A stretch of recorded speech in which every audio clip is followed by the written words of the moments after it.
आज आपण बनवणार आहोत लहानांपासून मोठ्यांपर्यंत आवडणारी पिवळी खिचडी म्हणजेच मुगाची खिचडी।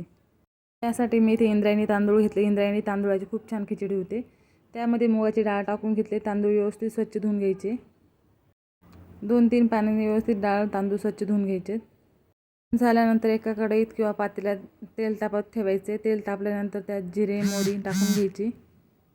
त्यानंतर बारीक चिरलेली हिरवी मिरची टाकायची, कढीपत्ता टाकायचा आहे आणि उभा चिरलेला कांदा टाकून घ्यायचा आहे। व्यवस्थित परतून घ्यायचा आहे कांदा। आपल्या चॅनलवरती मी अगदी साध्या सोप्या रेसिपी टाकत असते, त्यामुळे चॅनलला आजच सबस्क्राइब करा आणि व्हिडिओ शेवटपर्यंत बघा।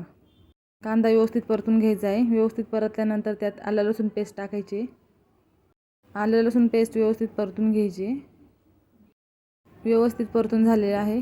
आता त्यामध्ये एव्हरेजचा किचन किंग मसाला टाकून घ्यायचा आहे आणि थोडीशी हळद टाकून घ्यायची।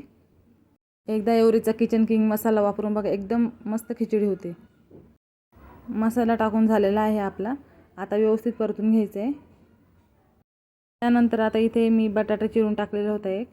तुम्ही टोमॅटो सुद्धा वापरू शकता। मी इथे टोमॅटो वापरलेला नाही आहे, मी फक्त बटाटा वापरते।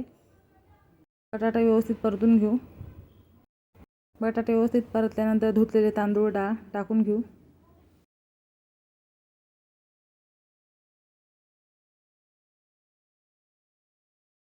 ते तांदूळ आपले टाकून झालेले आहेत। आता व्यवस्थित परतून घेऊ। तांदूळ व्यवस्थित परतून घ्यायचे। परतल्यानंतर आपण पाणी टाकून घ्यायचे। जास्त पाण्याचा वापर नाही करायचा, जेवढं लागेल तेवढंच पाणी टाकायचं आहे। पाणी टाकून झाल्यानंतर व्यवस्थित मिक्स करून घ्यायचे। त्यानंतर चवीनुसार मीठ टाकून घ्यायचे।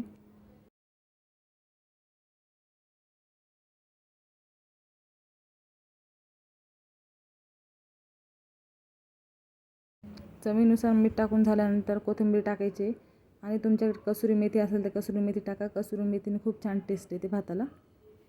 आता व्यवस्थित मिक्स करून घ्यायचे। मिक्स करून झाल्यानंतर भाताला एक उकळी आणून घ्यायची। उकळी आल्यानंतर त्यावर झाकण ठेवून घ्यायचे आणि भात शिजवून घ्यायचा आहे।